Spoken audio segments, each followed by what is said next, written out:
Hello, everyone, and welcome to the HP Podcast, episode number 339. I'm Ben, and with me here today are the beautiful boys, Dave and Brandon. Brandon, you're even more, I shouldn't say more beautiful. You were beautiful before, but you're just as beautiful today. How long ago did you cut off your manhood? I mean, your beard. Last week, yeah. I wanted to try something different. We talked about this a bit on the show last week, but you were away.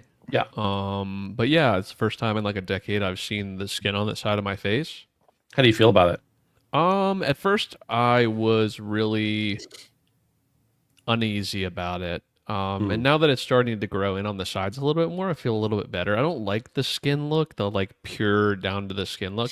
But now that it's starting to grow in a little bit, more five o'clock shadowy, I'm much more accustomed to it. This is what I used to rock all the time in high Yeah. school when I couldn't really grow much else. So Now, I just have to ask, you said more 5 o'clock shadowy. How long has it taken you to grow a 5 o'clock shadow? um Because, like, what did it look like by 5 o'clock that day? little stubbles, but like not my facial hair is not like super dense, right? It's super dense on my upper lip and my chin. And that's where it's most dense. So it's like less dense on the sides, but it does grow. It's just not So it's as more like noticeable. a 7 to 10 day shadow that Yes, you're correct. getting used to. Correct. Yes, sir. Gotcha. I just had to ask. Mhm. Well, you look good, buddy. Ooh. Thank you. Jesus. Trying to talk with shit in my mouth. uh, Davey, how are you? It's been a weird week for me. Yeah. I've been off work this week and we're having our floors all ripped out from our house. So, I mean, all you can see behind me is a rug, but there is shit everywhere. So, I'm in my basement right now. Pretty much everything in the main floor and the top floor had to kind of come down here because it's the only place we're not doing the floors. So, yeah, speaking from a point of privilege, because I'm doing renovations on my house, but it's short term pain, and I'm in the short term pain part right now. I'm the kind of person who needs, before I can kind of relax at the end of the day, I need the dishes washed, everything needs to be put away, all my daughter's toys put away, everything kind of neat and orderly. And when you can't live in an environment like that, for me anyways, it's a very stressful thing. So Yeah. yeah, it's been weird. But we've all moved before, so when you first move into a new house and there's just shit everywhere, Hmm. same thing. So Yeah. I get it. I get it. I've also had a weird week, but not because of rugs on my floor. I don't know if you can tell my eye. It looks a lot better now than it did. This eye is like very red and a little bit inflamed. Last week, probably like starting on Sunday, I was like, oh, my eye's starting to itch. And then probably once or twice a year, I get like, my eye just goes crazy. It almost feels like pink eye, but it's just allergy related. And this time I was going away for a work trip. I was going to be with all my like coworkers. We all work remotely, but we get together once a year. And I was like, you know what? I'm just going to go to the doctor and get a prescription for pink eye, conjunctivitis, whatever, just in case it's pink eye. That way I'm not contagious to anybody because I'm not missing this trip and I don't want to put anybody in danger. But so like that had been going for like a full 24 hours and it was feeling a little better, which usually clears up in a couple days.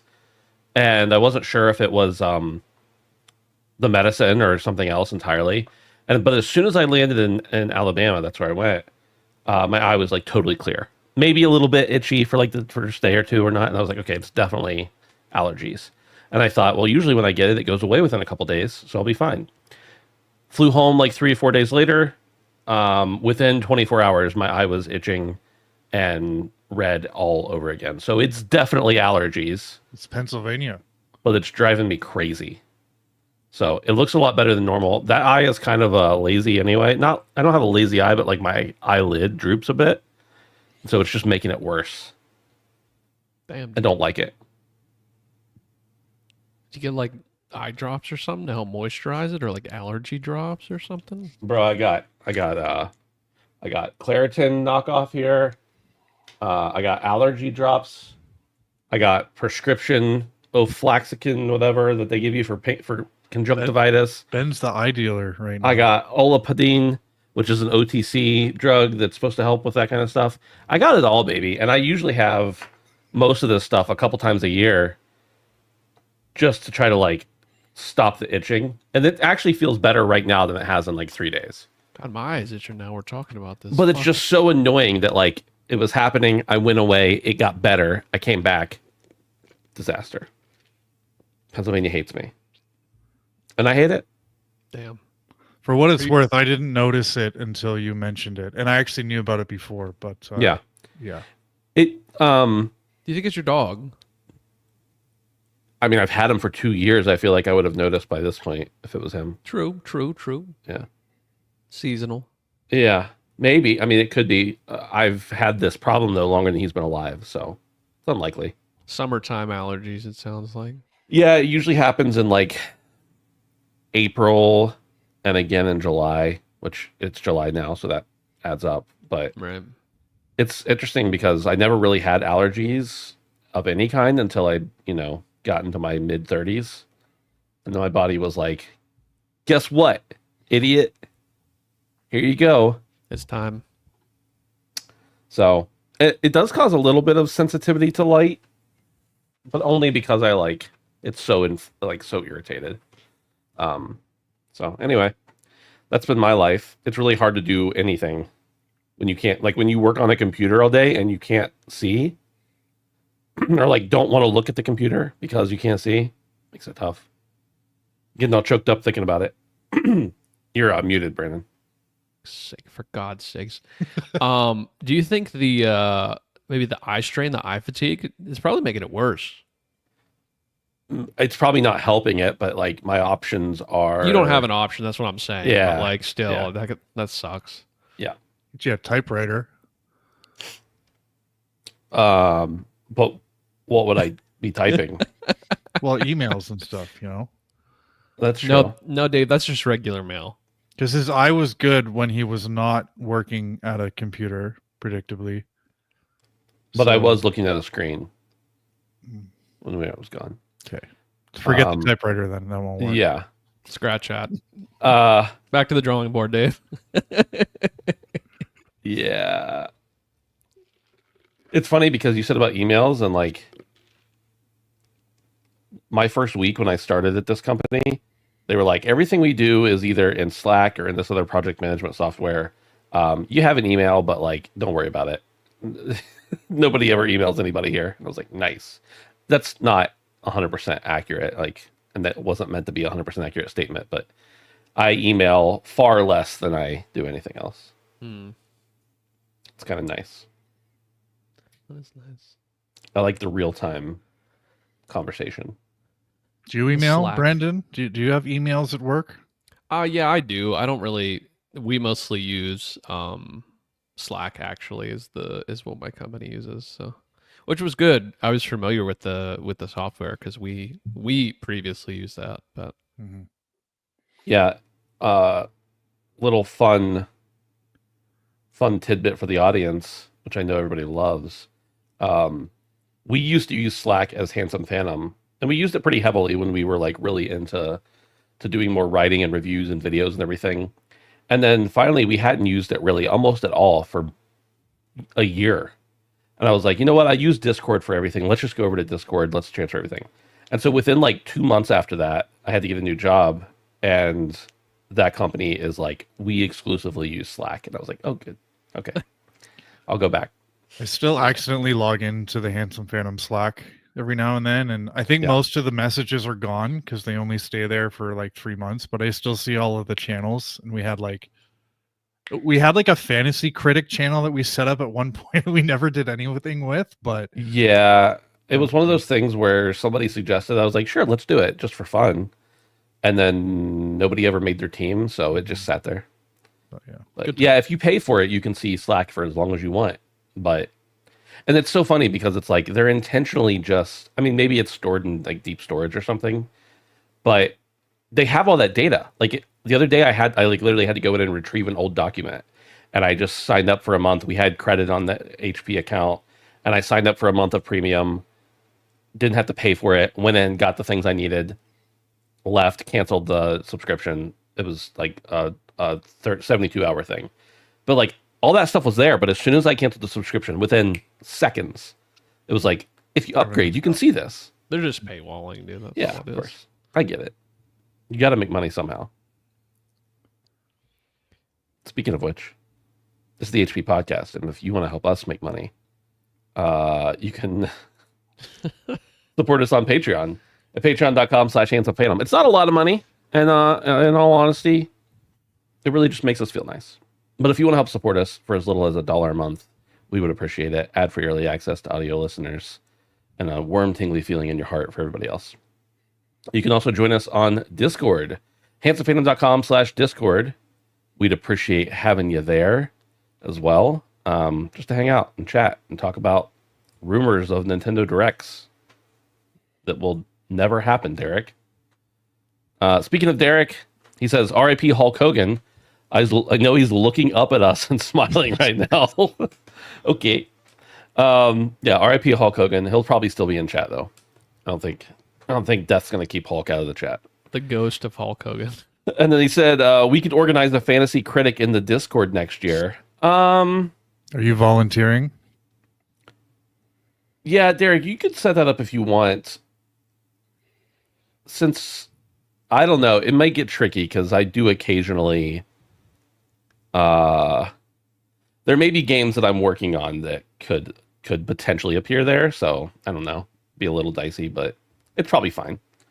Set it up. And I'll set up my team and then forget about it for an entire year. Have at it. Boys, you want to talk about some video games? Let's do it. Brandon, you just did the I offer you, you give me. Absolute cinema.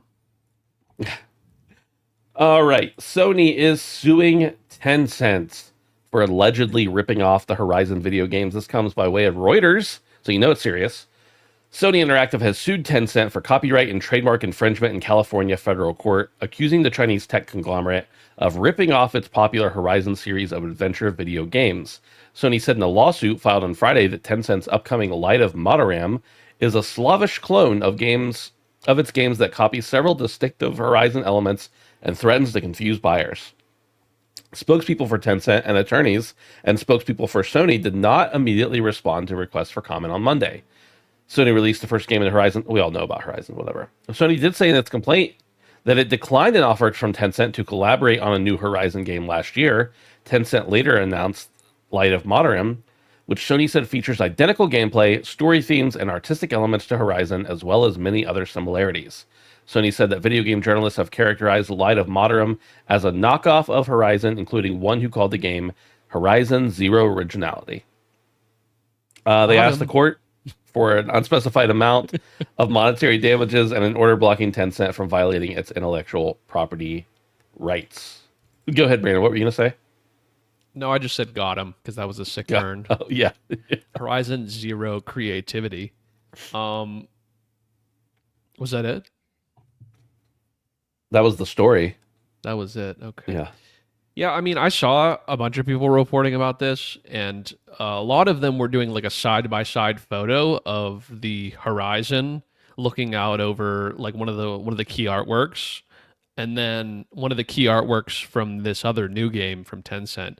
And I'm going to be honest with you, it was on Twitter on my phone. I had to click on the photo and zoom in because originally I thought it was two photos of Horizon. It's the same picture. Yeah. Yeah, it's literally the Jim and or the Pam in the office. They're the same thing meme. So there's no doubt that this is like clearly visually a ripoff, and that's kind of what it's looked like from the beginning. But I wonder if they're gonna have grounds. Like, I don't know legally. Obviously, I'm not a legalese, but I wonder how close you can get to something before you actually are in sue range. Does anybody have any idea? Does it seem like they have grounds? I mean, obviously visually, right? And we're looking at things like this through like Pocket Pair and everything like that. Like visually, it looks similar. But we're seeing that Nintendo is having a hard time actually pushing this through. We just talked about this last week. Well, I saw articles about it last week. We didn't end up talking about it on the show. But Nintendo's having problems with it going through. And I wonder if they're going to have the same problem. Unless there's something more blatant aside from just visually looking the same and playing the same. I mean, tons of games visually look the same and play the same. Maybe not to this degree. This seems like really egregious. But I don't know, boys. What do we think? I legitimately think it's incredibly, like, unbelievably close visually. Like, probably too close for comfort. But does that mean that this sort of thing is going to hold up in a court of law? I'll throw it to Dave here in a second, but I will say one article I saw or headline or something elaborated that it's not just that the key art looks the same or that the world looks the same, but the story is the same, the gameplay is the same. It's like Bizarro Horizon, essentially. Okay. So it's the same game. It's just got a different name and slightly different art, apparently. Dave, what do you think about all this? I think to first kind of answer Brandon's question, I think what Sony will need to prove beyond a reasonable doubt is that Tencent is profiting off of IP confusion. Now, I don't know if they have to prove that Tencent is doing this intentionally, but if Sony can prove that whether they meant to or not, Tencent has made a game that is going to make money because people are going to think it's related to Horizon Zero Dawn or Forbidden West or anything else in the series, then I think that's generally where the precedence is. And I think these court cases go back a long time, and McDonald's had precedence on something like this once where it was just like, it wasn't intentional, but it was close enough where people were mistaking something for a McDonald's light. So I think that's kind of where it's going to be. And I saw the same key art that you mentioned, Brandon. I think it's our thumbnail for the show today. But if you go on the Steam page for Light of Motrium or whatever it's called and watch the trailer, like if I had have known, I would have thought I was looking at some sort of weird Horizon like mobile spin-off or something. Like it's not just robot dinosaurs. It's like the glowing orange eyes. It's like the sort of mechanical headdresses that the like tribal headdresses that everybody's wearing. Like it is pretty clearly meant to be something that is, I'll be nice about it and I'll say it's heavily inspired by Horizon. But I think the twist in this story is that kind of makes it a little bit more interesting. And I'd love to know more about what actually happened is that Tencent actually approached Sony about some sort of collaboration with this very series, which Sony turned down. So is this kind of the product of that proposed partnership? It certainly seems so, but and Ash in our chat just kind of says it seems blatant. So I think Sony has a slam dunk here. What I'm curious is what's going to happen if Sony does get a ruling in its favor. Are they going to prevent Tencent from even launching this game? Looking on Steam, this game doesn't actually have a release date. So, we've seen games further in development get canceled altogether. So it seems like that's likely. But is there a scenario where like Tencent could release the game, but all of the profits would be redirected to Sony?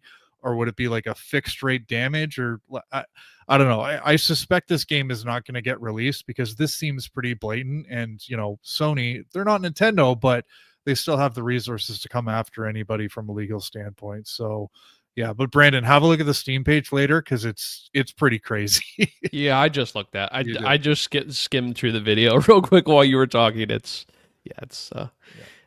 something else, boys. Yeah. And that is, I actually didn't know that going into this, that they had proposed something beforehand. Which actually adds a layer altogether that is funny. That's like Pocket Pair coming to Nintendo and being like, hey, well, Niantic, whatever. Right. That's crazy.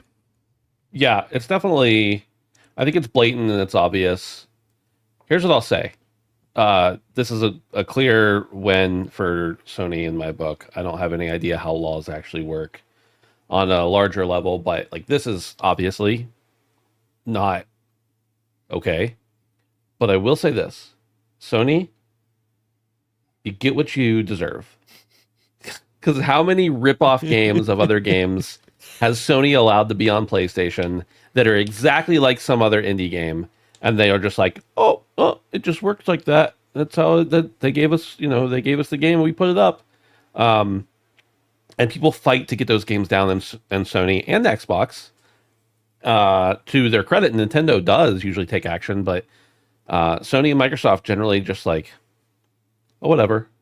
I think the only time I can remember in recent past, at least that made headlines, that anybody took any action, there was the Last of Us ripoff, and there was the God of War ripoff on Xbox. And that's 2 in like the last 5 years, and there are dozens, if not hundreds more, that are just low effort reskins. Now, this doesn't look low effort to me. No. Maybe it doesn't look AAA, but it looks like there's actually been some work put into it.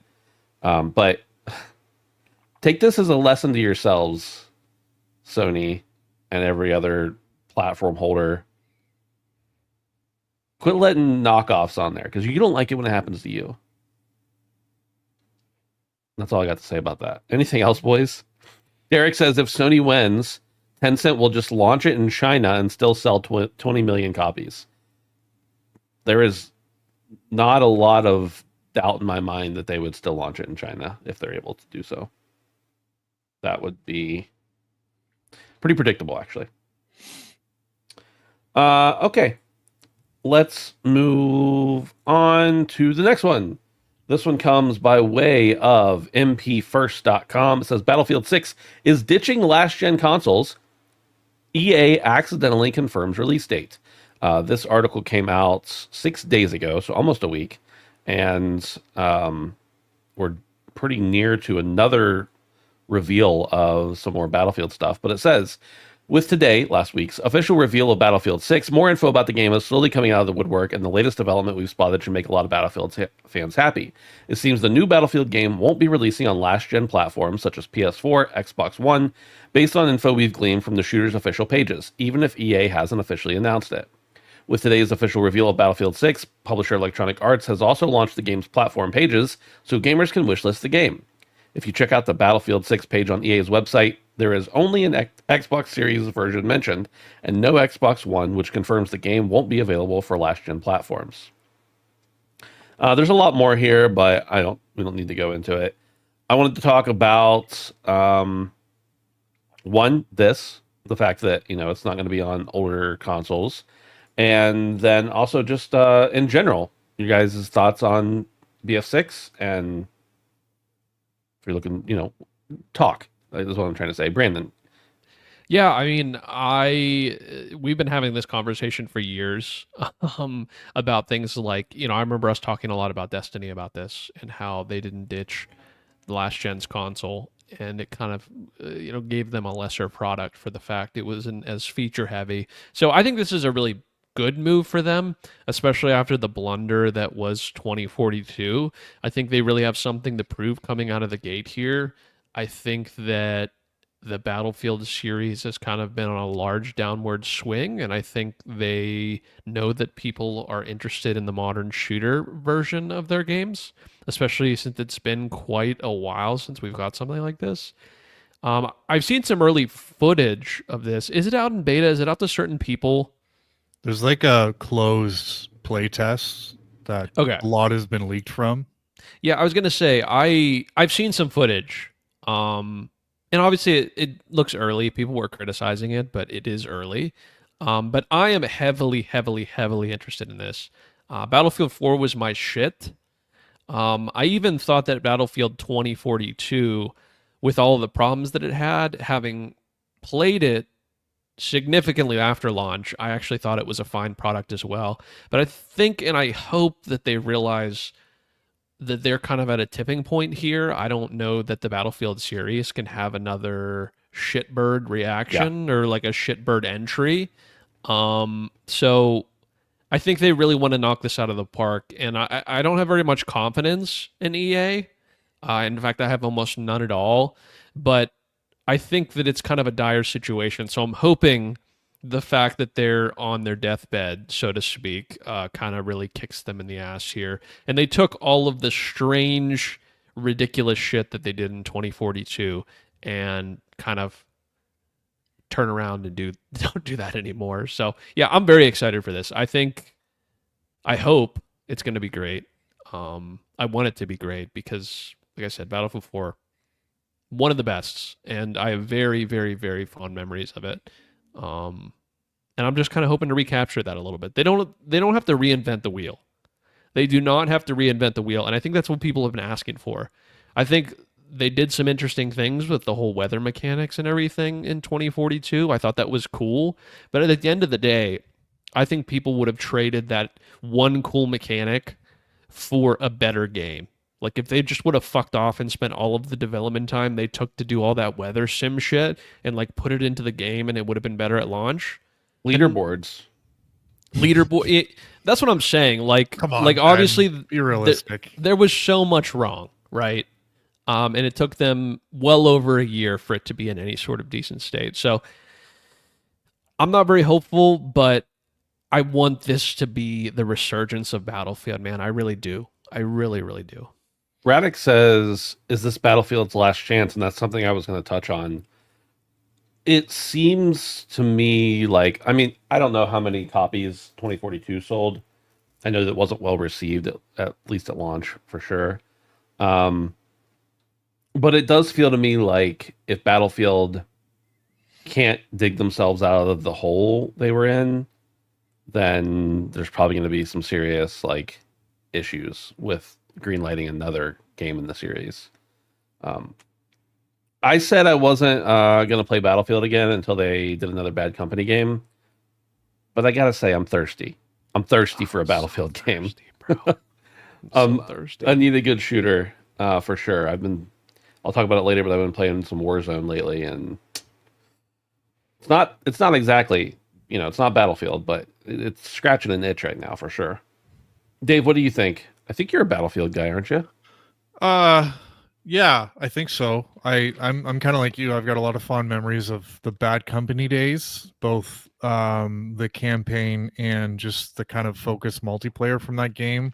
And Brandon, I don't know if you saw this, but there was actually a full trailer reveal last week for Battlefield 6, and the bad guy looks a lot like you. Like, Let's go. Yeah. Let me see. So, yeah, the fact that we're getting a campaign that's been confirmed that Battlefield 6 is going to, I believe it's been confirmed that it's launching with a campaign, but in 2025, those are details that we need to confirm because, you never know.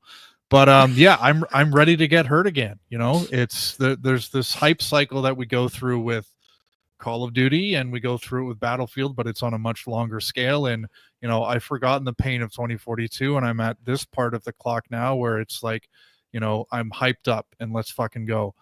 October release date is a surprise because I thought this was going to come early next year, but I think this is a pretty good time for Battlefield to strike because it seems like, generally speaking, people have gone a little bit cold on Call of Duty, and we're getting another Black Ops this year. The funny thing is as I was kind of thinking about saying all this, I was like, I swore I can remember saying the exact same thing when Battlefield 2042 came out like 2 or 3 years ago. But I think the update is it's weird that not getting last gen versions is news 5 years into the life cycle of the PS5 Xbox Series generation, but this is just where we are because it's been such a weird transition. But ultimately I think it's a really good thing, and it's an especially good thing for EA and DICE because, as we remember from 2042, it was a bit of a rocky launch. So if DICE is getting the time to focus on just current gen consoles, then I think that will ultimately be a better thing for the launch of this game because Battlefield is known for not having really good launches. So I think this is a positive update. But yeah, I'm hyped up. I'm ready to go. This looks like it's a refocused kind of going to go back to the Battlefield 3, Battlefield 4 kind of battlefields that we all know and love. And you're right, no gimmicky weather stuff, just destruction, big big settings and hundreds of players, and they're going to try a battle royale again. So we'll see how that pans out. But yeah, I'm excited for this. It's going to be a good one, I think. Dave, I don't want to sidestep, but Do we think the lack in the transition between generations is just because of the install base? That has to be it, right? Like they've sold a shit ton of PS5s, but I think there's still such a large player base on these old consoles that these companies have a hard time justifying it. But I think maybe with companies like this, they kind of look in the eyes of this and be like, maybe part of the reason we had so many problems was because of what Dave just mentioned. You know what I mean? I think in 2022, when I believe 2042 launched, like you had to launch on both generations. Right, Because you're right. There right. was just so few people who, had a PS5 or had a Series X. Everybody was still kind of hanging back. So if you were to go exclusively next gen in 2022, you were kind of shooting yourself in the foot. Now, Battlefield games have long tails. They're not games that necessarily need to sell gangbusters in the first 3 months like a Call of Duty, because they're going to be out for 3 years and they're going to be the main game for several years. So I don't think it's as bad, but in 2025, you got to go only current gen. Just It's doesn't make time. sense to go back. Yeah, right? it's time. I was talking about this with somebody else the other day, and Dave, you mentioned 2 or 3 years ago, and then you mentioned 2022.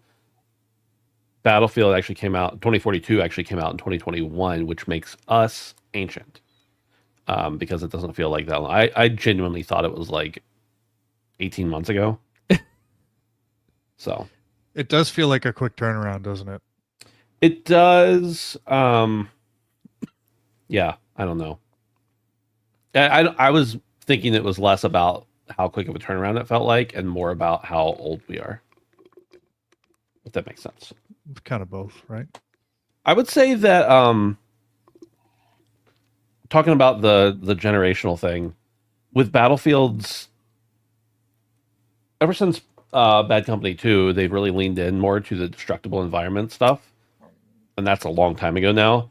But I would think that if they're doing anything modern graphics with that level of destruction, they need the power of those newer consoles. Like, I'm sorry, dude, 12 years since the base PS4 came out? Ain't no way I want to play a game, a brand new game that could have run on that. No, don't get me wrong. I love playing indies. I love playing games that graphics don't matter. Whatever. That's not what I'm saying. If I'm playing a brand new Battlefield game, I don't want one that could run on a 12-year-old machine. It Right. would be fun to hear that fan, though, wouldn't it? No. You would I'd be hear deaf. it down the block. You would tell if your neighbors booted up Battlefields, Are you guys are you are you guys Medal of Honor fans? David Merlino says, "What do I have to do to get remakes of the first 3 Medal of Honor games?" I played that first Medal of Honor game. I've never played Medal of Honor. Me neither. I played that first one. I played another one at some point on PS1 or PS2. The first one I definitely played on PS1. I don't remember. I remember some like scenes from it very vividly, and I remember like some jump scares I had while I was playing it. Not that it was like a scary game. It's just like, guys came out around the corner and scared me. I remember liking Medal of Honor, but I haven't played it in years. Who owns that? Is that Activision? No, that couldn't have been Activision. No, that wasn't. Definitely wasn't. Honor. Yeah, EA does. No wonder. Yeah, EA. they. I don't know. At that rate, I feel like the the Battlefield series, maybe even in its lull now, far surpassed that series, and so I don't know that it'd make a whole lot of sense for them to make something in that vein right now to compete with themselves. But They tried with Warfighter, and there's a couple other ones. They had like a VR one as well. Just didn't work out. yeah, Let's move on to the next Halo Infinite esports update. This comes from HaloWaypoint.com, and it says, when HCS first started in 2014, we were competing on Halo 2 Anniversary, which delivered our first season champions and evil geniuses along with so many historic moments. Just a year later, we moved into Halo 5 Guardians, which ushered in a new era of competition, as well as the Halo World Championship format. And in 2021, the Halo Infinite launch brought Halo esports into a new echelon. Over the next few months, HCS will host the 2 planned majors, as well as the almost sold out and highly anticipated Halo World Championship on October 24th through 26th. Once a world champion is crowned in October, the HCS will be retiring Halo Infinite from official HCS competition. This means we will still support Halo Infinite and the tournament scene in 2026, but HCS will be moving on from Halo Infinite for official competition following this year's Halo World Championship. As the studio continues to shift more and move towards the next era of Halo, we feel this is the right time for official HCS competition to move on from Halo Infinite. Year 4 will be the final official HCS events for Halo Infinite, and now's your last chance to be part of this momentous chapter of Halo esports history. Interesting, Dave. They do mention somewhere in the article, I closed it already, I don't remember where it was, but this is the longest they've supported a single Halo game for esports. But that seems whack to me. Yeah, I agree. I'm more does this signal something coming next year for the 20th anniversary of Xbox that maybe we don't know about yet? Is that also why Battlefield is potentially coming out a little bit sooner than we thought it would? Maybe there are those within the industry who know something that I'm just saying, like, we've got Gears of War coming next year. What better way to usher in 25 years and celebrate 25 years of Xbox than with Halo? Yeah. And, you know, they mentioned that, you know, the world championship for Halo happens in the fall. That'd be a great time to launch a new Halo.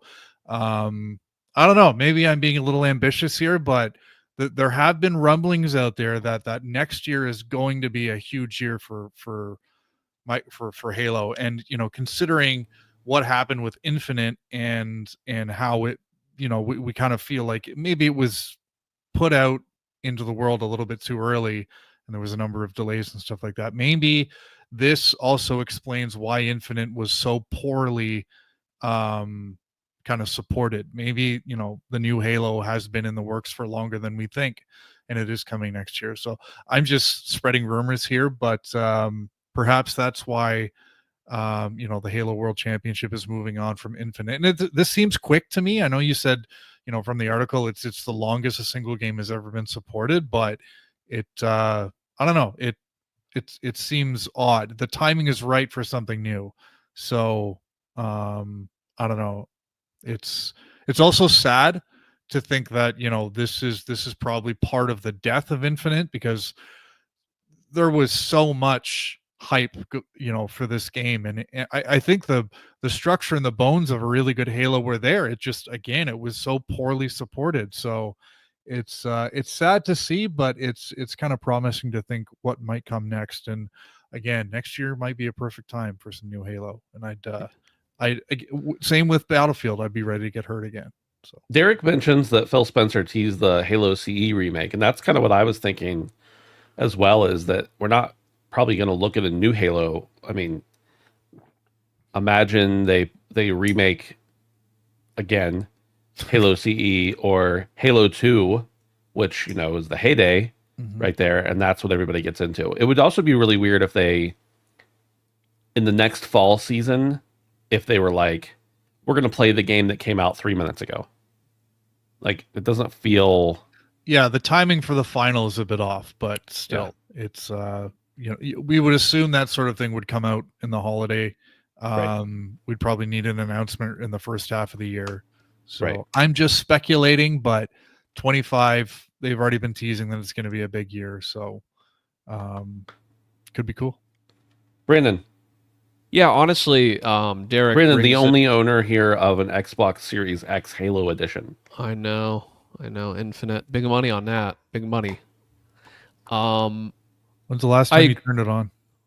I actually turn it on all the time to stream my PC to it. I have turned on my Xbox more in the past year than I have my PlayStation, I think, at this point. So, wow. But not to play Xbox games. No. Only to stream my PC or to watch YouTube.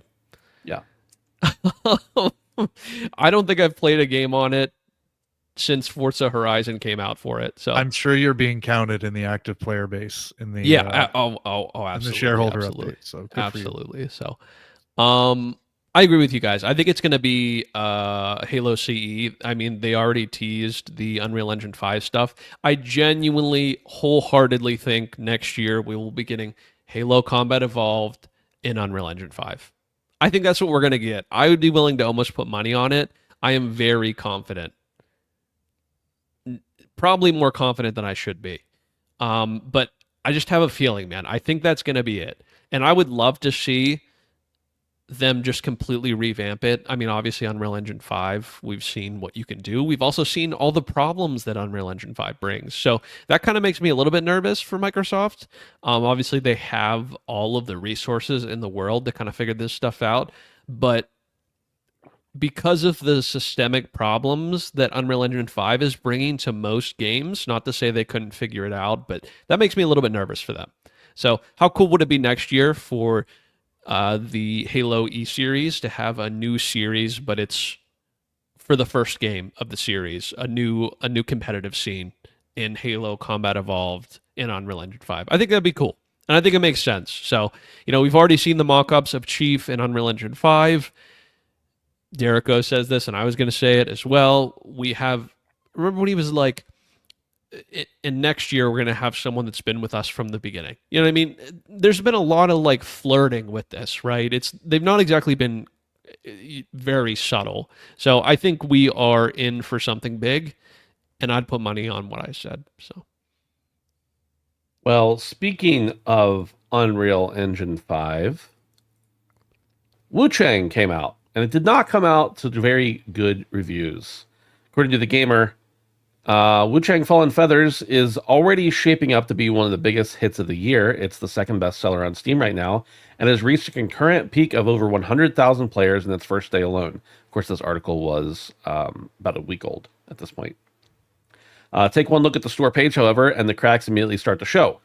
The debut Souls-like from Lindsay, set in the ancient kingdom of Shu during the late Ming Dynasty, launched to overwhelmingly negative reviews on Steam, the lowest possible score you can get on the platform.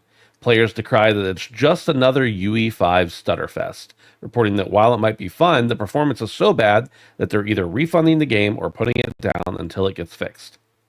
And then there's some quotes here from different reviews. You can go check those out on Steam if you want to. Aside from performance issues, a big complaint of a lot of players is to how the game looks, with reviews saying the graphics are terrible despite their high-end gaming rigs struggling to run it. But even if you manage to drag yourself through the stuttering and screen tears, plenty of reviews say that it's clunky and unresponsive and just feels really off. Combat needs more tuning, says one reviewer. I encountered the second main boss, and the combat is actually pretty mediocre. It's janky, and the enemy pattern is hard to even tell, especially when he stomps. With such drastic performance issues and an overwhelmingly negative anchor tied to its heel, it'll be interesting to see if Wuchang can keep momentum going. Let's check in on the live here. What are the Steam scores at right now? It's like 8K concurrent right now. Well, it's mixed. It's in mixed reviews. That's better than overwhelmingly negative. But it's still bad, because that typically means Steam's not going to give it any attention. Brandon, what are your thoughts on this? Did you have any interest in playing it? Are you going to play it now, especially that, all these issues? And what do you think is going to happen? I did have a little bit of interest in playing this game. Honestly, I didn't even know it was coming out until I saw some of my Dark Souls, my Souls streamers playing it, and our buddy Brad playing it. I don't think I'm going to play it with the issues it's having. Nothing aggravates me more than a game that doesn't run. So this is like a no-go for me, especially with the comments of it kind of being unresponsive. That's such an integral part to the Souls-like experience, is the tight combat. So even though the game, in a lot of ways, and when I was watching people stream it, I mean, mind you, I was watching very popular streamers, so they probably have 5090s with a million things in their, multiple stream setups and stuff like that. But I didn't notice any issues from when they were playing. But I definitely am not going to invest the money in something that's clearly having problems. If we start to see articles in a couple of months that says they turned it around, possibly, but Souls-likes are a dime a dozen right now, and unless it's going to come out of the gate with a strong standing or have a unique take on it, I'm not really that interested. I'll just wait for Neo 3 or Dustbloods. Yeah. And I still need to play more Night Rain. You know what I mean? Like, I could play the original. So why would I play something that is a love letter to something when a broken love letter at that? one scribbled on parchment when I could just simply play the original. So not really too Instead of interested reading the here. letter, you can just go talk to her in person. Right, exactly. There you go. Dave, what do you think? I'm kind of wondering what this whole Unreal Engine 5 PC stuff is all about, because I feel like it's cropped up a number of times, and maybe it's just kind of early teething. This is still a relatively new engine, or if this is a sign of a bigger underlying problem that maybe Epic has to deal with. I don't know. At the end of the day, I think Epic's going to be just fine, because in a time when development costs are skyrocketing, there's going to be more and more developers who are looking for an engine that they can license that can make, AAA experiences. And if you want to make something like that, you got to go to Unreal Engine. So yeah, I don't know. I'm just curious to see how many more times we're going to see this. The review bombing sucks, but as you can see, Wuchang is already kind of rebounding from that. But yeah, I wonder what kind of like legal language is in the kind of agreement when you sign on to use Unreal Engine, where like, you cannot go after Epic if this kind of stuff happens. Obviously it's on the developer to do proper QA and testing, but it's like, how many more games are going to have their launches compromised because engines just aren't behaving the way that they think they should? And we just talked about Master Chief coming to Unreal Engine 5. Like, you can't screw that up. So yeah, but at the end of the day, I think Epic's going to be just fine. And this is probably just, again, these are still the relative early days of Unreal Engine. So hopefully we don't have to talk about this too much longer. Yeah, I would tend to agree with all the above. It's definitely interesting because it's been a problem since the engine started being used, and we've seen it over and over. And it's very rarely like, is there going to be a problem with this UE5 game? It's what is the problem? And of course, it's almost always stuttering. Much like the RTX cards were in the 30 series, I believe. It was like, you're probably going to stutter if you're using an RTX card. RTX 30 card specifically. So hopefully they can get it sorted out, and those games will continue to be great games, because by all accounts, like, maybe Wuchang isn't everybody's cup of tea, but it's not a bad game. It's just bugged with performance issues. So moving on, Twisted Voxel says digital distribution platform itch.io has removed all adult games and books from its store, making them inaccessible to users. The decision to remove all adult games and books from itch.io was done due to restrictions from online payment processors. The front page of the digital distribution platform has left no trace of adult content, even for those who had opted to keep it visible. Not only can the platform's users no longer purchase adult games or books, those who had previously bought them will also no longer be able to download them or access them. They are likely to have been deleted permanently. The situation has been handled in a rather messy manner by itch.io, with no prior communication of this decision made to users or affected game creators. Horror visual novel Sweetest Monster Refrain developer, shared that her game was removed from the digital distribution platform without any kind of prior warning. Before the removal of adult content, itch.io featured a total of 28,144 not safe for work games. Currently, there's only a quarter of them, 7,008 to be exact, still available for purchase. That said, the platform didn't have much of a choice in this regard, as was also the case with Steam. These steps have hurriedly been taken by itch.io, likely due to direct takedown instructions from corporate payment processors such as Visa, MasterCard, PayPal, in compliance with the anti-pornography organizations. Had Steam and itch.io failed to do as payment processors instructed, they would have lost access to online payment processors. Without the availability of payment methods, the digital distribution platform would not have been able to accept transactions, etc., etc. Boys, this is an interesting story, because obviously it just happened to some extent with Steam as well.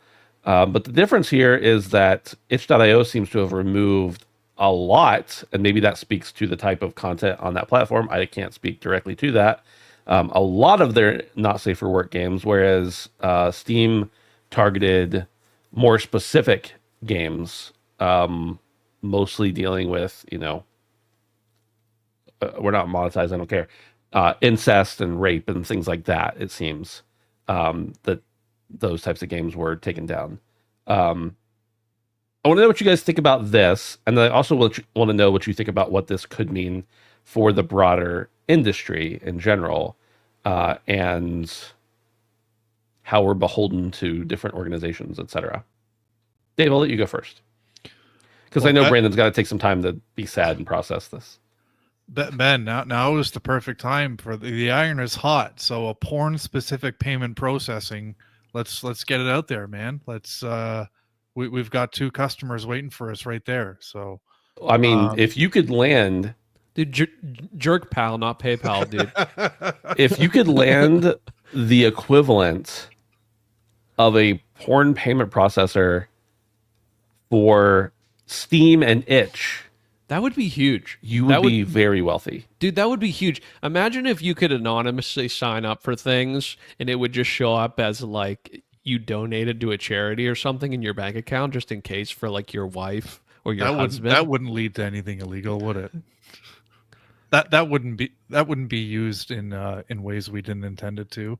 Money launderers wouldn't want to use that for anything. No, dude, this is, we'll talk after the show. So just to be clear, I have no interest in doing this or participating anyway. I think this story isn't so much.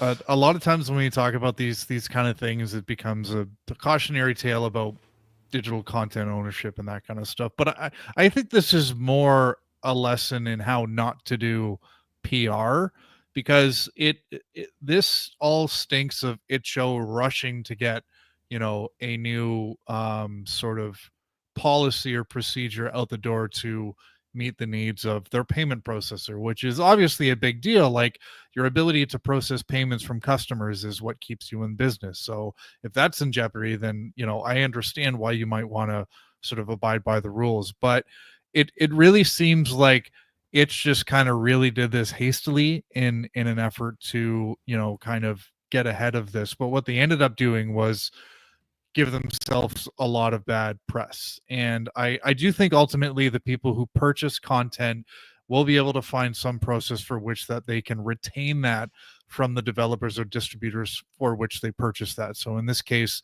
they bought it through itch.io, but they were buying it from the developer. And, I think in a couple days, a couple weeks time, that there is going to be a resolution to this. And I just think that itch hadn't really figured out a process for which to kind of host that, because I understand the payment processors thing about not wanting to host NSFW content, but at the same time, you willingly processed a payment for somebody in the past for something. You have to kind of uphold that, and I don't think it's fair to obviously take content, whatever it is, away from people, obviously, if it's legal. So I don't know. I just think it's just kind of shot themselves in the foot here. They can do with whatever they want with their website. It's their site. They can host whatever they want. So I don't care if they only have family friendly stuff or only have porn, whatever. It's their site. They can do what they want. But the way in which they've gone about this is clear they're the wrong way, and they probably should have, figured things out a little bit before they put this out there. So Brandon, your thoughts? Yeah, I mean, I looked up where itch was from, and they're from the United States. I also looked up where Visa was from, and Visa's headquarters is also in the United States. And I thought this was the United States and that we were allowed to pay money for porn games if we wanted to. But, apparently I was wrong. Communist Visa. Nasty Visa. They're nasty. Nobody wants to work with them anymore. Payment processing. This is just silly. I mean, truly, like, I get things that allude to illegal activities, but then it's kind of a slippery slope of like what can, like, is what the fuck is that drug game we just played? Schedule 1. Schedule 1. Like, I'm not saying that like rape and incest is anywhere close to like selling cocaine. It's a very different thing. But like what I'm saying is that like people made this game If you're going to give them the ability to sell it, and Dave makes a good point. If you've done it in the past, at least honor what you've given. Like don't take back what they've already bought. So that's kind of the problem here. And ultimately, I think that no matter what, these sort of things are going to exist in some sort of capacity. So if you don't want to work with them, then I don't know, bro. This is just silly to me. This is so silly. I'm going to go back to the This Is America argue because I see no problem with sites doing this sort of thing. And nobody thinks that Visa has anything to do with these games that are being put out. It just happens to be the payment processor that's being used. And I don't know why these companies, it's like Adpocalypse on YouTube. Like if you watched a video with someone saying the N-word in it in an incredibly racist way and you saw a Toyota ad beforehand, you would not think that Toyota was representing whatever is coming next in the video. It's completely separate. And I get the optics of it are bad, but like nobody with half a brain cell actually thinks that way. Oh, but advertisers think that way. That's why YouTube started the push to not have people use certain profanity within the first 10 or so seconds of their videos. Was because they were trying to protect for advertisers that didn't we want. did that last week, Ben. Yeah, we got the cunt out of the way really early. 4 times, real fast. It's Nice. it's deep enough into the show that the AI bots that scrub for the word cunt are not going to have listened to this much of the show. Cool. Here's what I'll say. One, I want to give. I think Dave's right about Itch's PR move here. They could have done a lot better job at communicating this. They could have had a better plan. I think it sucks that Steam did this, whether their process was better or they eliminated less games, whatever. Ultimately, I don't care what consenting adults buy as long as it is legal. Whatever. You could have discussions about whether it should be legal or not. I don't care. That's not the discussion. You know, That's not the discussion. Yeah. My point is my thought here is it kind of sucks that at least with Itch that they took way more aggressive action than was necessary, or that Visa, MasterCard, all these payment processors were pushing because good intentions or bad intentions, whatever the case is, the group that was pushing for this issued a statement that was like, and again, maybe they're lying, maybe they're not, but we only cared about these specific types of games. I think it was an advocacy group for some particular issue. They only cared about these specific types of games, and Itch, for instance, or maybe it was Visa or MasterCard, whatever, took that to much more broadly as not safe for work. Which that sucks, first of all, for the people who were impacted negatively from that. But then the other thing is, like, I would imagine there are really rough sites that promote content that is pornographic in nature that you can pay for it with Visa, MasterCard, or some other credit. Guaranteed. Yeah. So like Guaranteed. they're promoting, or they're not promoting, but they're allowing payment to happen for these things. It's just that's what this advocacy group was pushing for, so that's where it got caught up. So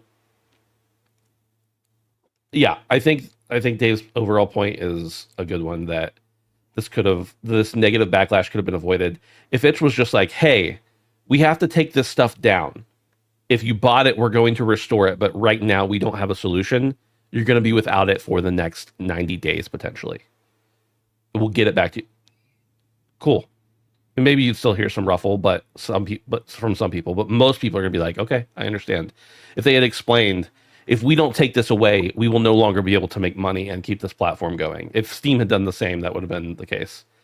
Then I think the situation would be much less severe than it is currently. But right now it's like, oh, are they going to take my horror game with the boob in it away? It's like, no. But could they? Yeah, it's in their terms of service. Yes, they could. Yeah. Yeah. I mean, they can sell or not sell anything they want to. Well, dude, the Gooner counterculture is so large and their mind is so warped that I don't believe that Visa or MasterCard, they might be able to brand this as a Gooner card, okay? Maybe we only process payment through this Goon card, and you can rack up Goon points. You could be like the Golden Goon, the Platinum Puller, the The bronze beater. Look. See, we already got it going. Get me in front of a board at somebody here, Dave. Dave, Ben, make it happen. Listen, I got a once in a lifetime opportunity for you. It just came across my desk. See, now, there's I wonder, so much untapped potential. Who's the spokesperson for the Gooner card? Probably Edward Walton. He's our resident anime NSFW correspondent. I wonder. I'm not blaming you, Edward. I'm not blaming you. You know your shit. That's all I'm saying. I wonder if what will be the situation moving forward if Steam is like, okay, we're done with this type of game. There's no way. Or if they're like, we're going to come up with another solution. No, they're making too much money off those games. I told you the goon market is strong, bro. I gotta look at something here. Let's see. What games did Steam remove? I think it was just of payment processors. I think that there was one that even made headlines about the things you had mentioned earlier, the illegal sexual stuff that you mentioned earlier. Yeah. Let's see here. I literally just asked ChatGPT because it's whatever. Why was it done? I don't need to know about that. Over 100 to 100 plus, 80 to 100 plus adult themed games. Many of these featured controversial themes such as incest, sexual violence, or content likely to trigger payment processor compliance flags. The policy known as Rule 15 now explicitly bars games that may violate the rules and standards set forth by Steam's payment processors and related card networks and banks. Wait, that was Rule 15? It's Steam's Rule 15, apparently. Or maybe that's just what it's been dubbed. I don't know. That's like almost half of Rule 34, dude. That's like, it's... If you double two Rule 15s and then you add 4, I guess we need to find out what Rule 4 is, but... Okay, I want to ask it again. What's the difference between the games Steam removed and the games itch removed? Waiting. If you got an itch, man, you just got to go to the doctor, get it taken care of. That's all you got to do. Steam's removals targeted delisting of specific adult-themed games. Removal was focused, individually reviewed and removed games from its curated storefront after their policy update. Itch's response, mass de-indexing of thousands of titles tagged with not safe for work or LGBTQ, furry, adult, queer. Many works, including non-explicit ones, simply disappeared. Action was abrupt and broad, no advance notice. Itch launched a comprehensive audit and required creators to reclassify content. Affected works include marginalized creator content, such as safe for work LGBTQ plus titles. So I think that's where a lot of the uproar is too, is that it was just kind of a blanket. If it could fit into these categories, we're taking it down for right now. So, thanks, ChatGPT. Close you. You want to talk about what we've been playing? Sure. Brandon, since I assume this goes along with your games, this last news story, so you want to take it away? Yeah, it doesn't. Not this time. Not this time. I haven't played any more Honey Pop in a minute. Honestly, that game is so frustrating. I played it for like 3 or 4 hours. I bet it is, Brandon. Dude, no, like, try it out yourself. I'll buy it for you. But I don't understand the game. I'm too dumb to understand this Brandon, like, just move on. No. We don't need to hear about this again. I'm angry, bro. I'm angry. I tried so hard. It's never enough. I played a bunch of games. I played a bunch of games this week, a lot, and I completed a lot of games. There was this game that was in. There was like a preview stage. It's now in early access. You could download the demo. It's called Dream Barbecue. It's like a action-ish adventure game, puzzle game. Very, very high strangeness. It's like an acid trip in like an 80s montage, neon, cyber surrealism. It truly doesn't make sense what you're looking at most of the time on the screen, but that's why I love it so much. I only played the first chapter, which is all that's available. The first chapter leads you into the first world, and there's roughly 3 worlds. At least that's how the game's set up. So I think there's going to be 2 more chapters, and I'm assuming at that point it will go into full release. It'll be a full price title. Full price for however much it goes for. I doubt it will actually be 60. But yeah, it was great, man. It was very, very, very strange. I would encourage anybody just to look at what this game looks like, and you'll know what I mean. It's like very surrealist. And I kept thinking to myself, what the fuck is going on every other moment? But for that reason, it was really cool. I hadn't played a game like that before where it was so just off the wall. But it was good. It was good. I'll be interested to see what this game has to bring going forward. It messed a lot with visuals and languages, and music. So that was cool. Nice. I also finally finished Dave the Diver. Props to this game. Honestly, there is so much content here. I was not aware of how much shit was in this game. I talked last week about how the game of Balatro is quite literally in the game of Dave the Diver. I didn't realize it was like I knew they collabed, but I didn't know the game itself was in the game. The same with Dredge. I finally made it to the Dredge content, and the game of Dredge, it's not quite as one-to-one as the Balatro stuff, but it's pretty close. The game of Dredge is in Dave the Diver, which is really fun because about a month or 2 ago, I was really, really digging the fuck out of Dredge. So I finally beat that. It's kind of glad to be done with it. But I checked out a game called Lawdle. Have you guys heard of this game? Only when I saw you playing it. So this was a game, 2-man development team. It was this guy's like senior thesis for his video game design or something like that, and they ended up making it into a full game. I think it might have been a Kickstarter game. You float around the ocean. There's like no combat whatsoever.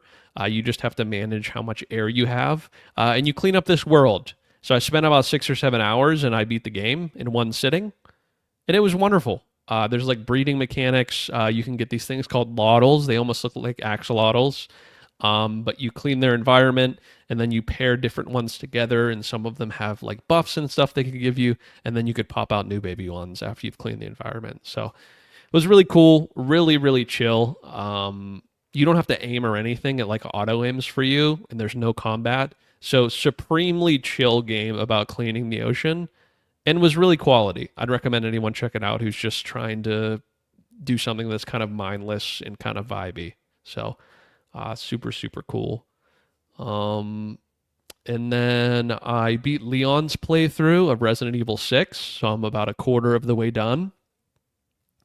This game fucking sucks. I hate this game with everything in me. I was told that the Leon campaign was one of the better ones, and to that I must say, holy fuck, am I in for dog shit. So, non-spoilery, if you want to skip ahead because you don't want spoilers for Resident Evil 6, whatever, but the tutorial of the game is the end of Leon's campaign. I thought I was losing my fucking mind because I was doing the same thing that I had just done at the beginning of the story. Beat for beat, the same cutscenes. It has to be one of the laziest things that I've ever experienced in a video game of all time, especially to this caliber. It's insane. It's so fucking aggravating. And I had to stop playing it today because I was so aggravated. The continue you died screen came up, and I'm like, I'm done. I'm shutting it off for the day. I can't do it anymore. I'm in the Chris playthrough. I keep fucking running out of ammo, and most of the game is completely meaningless. Like, I will do something that it will make me walk over these obstacles. Nothing will even happen, and then I open a door, and then it loads into the next area. I'm like, there was no reason to do all this. Nothing. It's like the worst written action movie that I've ever experienced. It's not even good, like for the sake of being good. Like Fast and Furious, the first couple of them were just like pure action, pure fun. This is like a bad action movie. Not good. Very, very bad. So I'm not enjoying this very much. I'm having fun because I'm playing with somebody. That's the only shred of fun I'm having in this game whatsoever. Who are you playing with? Sarah. Okay. Yeah, I bought it for her. Is Sarah liking it? She had a lot of fun playing 5, which at this point, I will say that 6 makes 5 look like, a fucking masterpiece practically. Yeah. We're having fun playing together, but I don't think either one of us is having very much fun. Gotcha. And then popped in, played Slay the Spire for a bit. I've played about 12 or 13 hours of Slay the Spire now. I don't know why I randomly decided to try this game for the first time, because I've not tried a game like this before. I popped open my computer, like I got back up out of bed at like 3:30 this morning and popped on my computer for just a second, and the little Steam thing popped up that said, Glorious Ginger is playing Slay the Spire. I'm like, why? It's 3 o'clock in the morning. Yeah, honestly, I probably or whatever just left time my it laptop was. on. Yeah. Oh, okay. Yeah. But yeah, it's great, man. I think it's wonderful. I've not really ever understood these type of games that are so like bashing your head against the wall. That's funny coming from someone who plays like Souls games. But in this format, I never really found it good. But I'm kind of getting addicted to the cycle. It's a little bit basic. I'll say that there's only 3 characters that I have unlocked, and I think there might only be 4 total in the game, Slay the Spire. There's no real story. The animations are very basic, and it's kind of simple. And I think that's why I kind of got into it a little bit more. I will say I kind of upped the ante. I did go ahead and buy Darkest Dungeon, and I played about 15 minutes of it last night. And I decided that it was way too late for how many stats were on the screen. So I turned it off. I will say out the gate, Darkest Dungeon is very clearly a more involved and like higher production value game, and that's kind of what I was looking for more in Slay the Spire. So I'm looking forward to that. I don't have anything to report on Darkest Dungeon, but I think it's a good next step in this type of game. I think the beauty and the reason for the broad appeal of Slay the Spire is its simplicity. Exactly. It's good, but it's also not hard to figure out. Right, exactly. It kind of got my feet wet, I guess, a little bit. So yeah. Cool. Edward Walton wants to know Darkest Dungeon or Darkest Dungeon 2? The first one. Didn't the second one come out kind of mixed? I don't know. But the first one was like, is $25 or something on Steam. On CD Keys, I was throwing around the idea. I was like, I'm just going to see how much it is. It was less than $3 on CD Keys. And I'm like, okay. Yep, put it in the cart. It's mine now. All right. Was it not already in our Steam library? No, it wasn't. I was blown away. It wasn't. That's I just crazy. bought it. I just bought it last night, yeah. Well, now it is. Dave. Hi. Would you like to talk about the games you've been playing? Sure. Not much to talk about for me this week. I spent a little bit more time with Gran Turismo 7, and I've decided that I'm going to try and knock off the 2 circuit experience trophies. As you guys probably know from hearing me talk about Gran Turismo 7, I'm a big track guy. I really love the tracks and getting to know the tracks and getting really good and getting really fast at each one of the tracks, especially the ones that are featured on the F1 calendar. But I love the cars too, but I'm circuit experience is a nice mode for me. And for those who don't know, circuit experience, it takes a track and it breaks it down into 3 sectors. So each one of the sectors you have to achieve a certain time, and then you have a 1 lap attack of the entire track. So it's a really nice way to get to know a track that maybe you're not as familiar with, or maybe a track that you are familiar with and you want to get better at. So there's 2 trophies in the game for circuit experience. One is Circuit Apprentice, where you need to complete 5 entire tracks for circuit experience. And then there's I think one called Circuit Expert, where you need to get 15. They're pretty easy because you don't need to get gold times in any of the sectors. You just need to complete them, which is a bronze time. So that's not too difficult. So I think I'm going to try and go after that over the next couple of weeks. And that'll bump up my playtime. So and the other thing I checked out briefly was last week and the week before, we had a number of news stories about how shitty Ubisoft has become.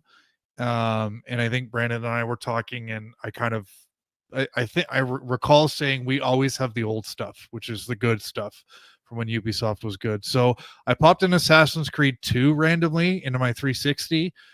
So not like the remaster version, because I was really just kind of curious to see how this game is aged. And I'm happy to say it's aged pretty well. Like, obviously the graphics are very 2000 and whatever year this came out. 8, I want to say. 2008. So like, the cutscenes are a little bit janky, but like the voice, I completely forgot Kristen Bell was in this game. And the character, I don't know if it was supposed to look like her, because I think this was before Kristen Bell kind of became a bigger actress, but the voice is, you can't not hear Kristen Bell now. Yeah. But I think the one thing is like the stiff parkour, in terms of like when you want to run up this part of a building, the old Assassin's Creed game, sometimes the game thinks you want to like jump to the left or the right or jump back, and it's like that you really feel. And the funny thing is I don't think that Assassin's Creed has ever kind of fixed that. Like, it's gotten a little bit better flow, but generally speaking, that part of the parkour has always been a little bit kind of tanky. But it's okay, because Assassin's Creed 2 was one of the best games in the series when it came to just pure fun of just running around the city, running around along rooftops and along ledges and stuff like that. It just all looked so cool and felt so cool, and it tied in really well to the kind of, some of the races and side quests you were doing. So I think I'm going to play a little more, but I also kind of want to check out Black Flag, because obviously there's a lot of rumors about that coming, getting a remake. So it'd be cool to kind of check that out a little bit before playing a remake. So yeah, that's pretty much it for me. Nice. I forgot she was in that too, by the way. Yeah. But when you said it, I remembered. I think they killed her in one of the. She was in the first game. She dies in the second game, I believe. In Brotherhood. Yeah.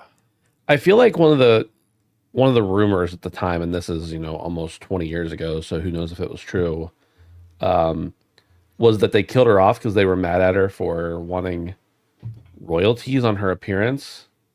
Interesting. Something like that. For me, I've been playing some more Hunt this week. Nothing really new to say there. I've been playing Warzone. I don't know why, I just got an itch to jump in and play some Warzone. So I've probably played 4 or 5 matches so far, but it's got me itching. I don't know if it's for more Warzone. I will say that my buddy Justin and I have been playing the casual BR mode, which is supposed to have some bots in it and some real players. And boy howdy, if that's casual, I am way too old for regular Battle Royale in Warzone anymore. Because it is sweaty. I'm also way out of practice, but it's still crazy. I'm playing a little game called One Man's Trash, and I don't know why, because it's fine. The game is good. I like these mindless sim games, but it's basically it's very similar to a game about digging a hole. It's a lot longer, and there's more stuff to find, more things to explore, more enemies, that kind of stuff. But if you've played a game about digging a hole, you've played One Man's Trash, except in a shorter experience. I like it. I'm having a fine time with it, but it's very much a game where it's mindless digging. And because I can't just dig and dig to the bottom, I'm digging consistently the same level as I go down. So I'm eliminating all the dirt, and it is taking me a long time. But yeah, it's fun. It's fun.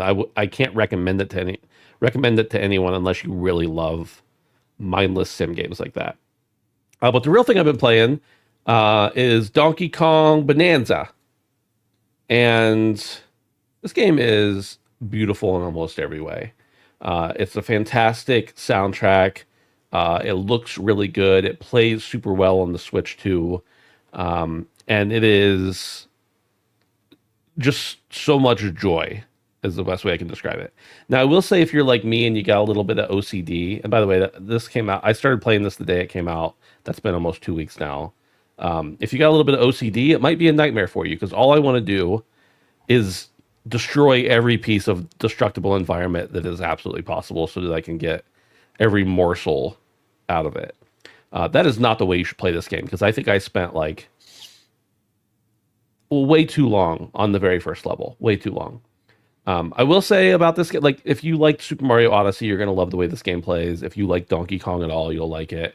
But just having the ability to destroy everything as well is not really what I was expecting, because I saw this game was announced and I never looked at another thing about it, so I didn't know that was going to be there. But yeah, you can destroy everything around you. A lot of fun. I will say the one thing that bugs me about it a little bit is sometimes the camera gets a little bit wonky. And part of that is because, like I said, you can dig under the environments and destroy all the environments around you. And so sometimes the camera just doesn't know what to do, and you end up like under Donkey Kong's foot or in his butthole or something. And so the camera can be a little bit wild. But overall, it's a fantastic time. At some point, I'm just going to have to say, okay, I'm mainlining this now, because right now I'm like, oh, let me find every possible little collectible that you can, or every little unlocked thing. And that is not the way to play this game on a first playthrough, in my opinion. But I love it. Derek said, I just made it to... Actually, first he said, ooh, banana. And then he said, I just made it to the post game, got like 600 bananas. It's peak. Yeah, it's really good. I'm not sure what kind of replay value this would have unless you did just mainline it. Because so much of the fun I'm having right now is exploring, but once you've explored, just play it. Actually play it the way they meant for you to play it and mainline it. But it's nice because there's a lot of content. You know, a lot of times platformer Nintendo games especially are relatively short. And this one, I think there's plenty of replay value for it if you want to go back and get all the collectibles and everything. And that's it. That's all we've got for this fantastically mediocre episode of the HP Podcast. Bruh. Don't forget you can support us over at patreon.com/handsomephantom. We appreciate having your support there, as well as you hanging out with us in the Discord at handsomephantom.com/Discord. Boys, anything else to say before we head out? Love you all. Love you a long time. Goodbye, everyone.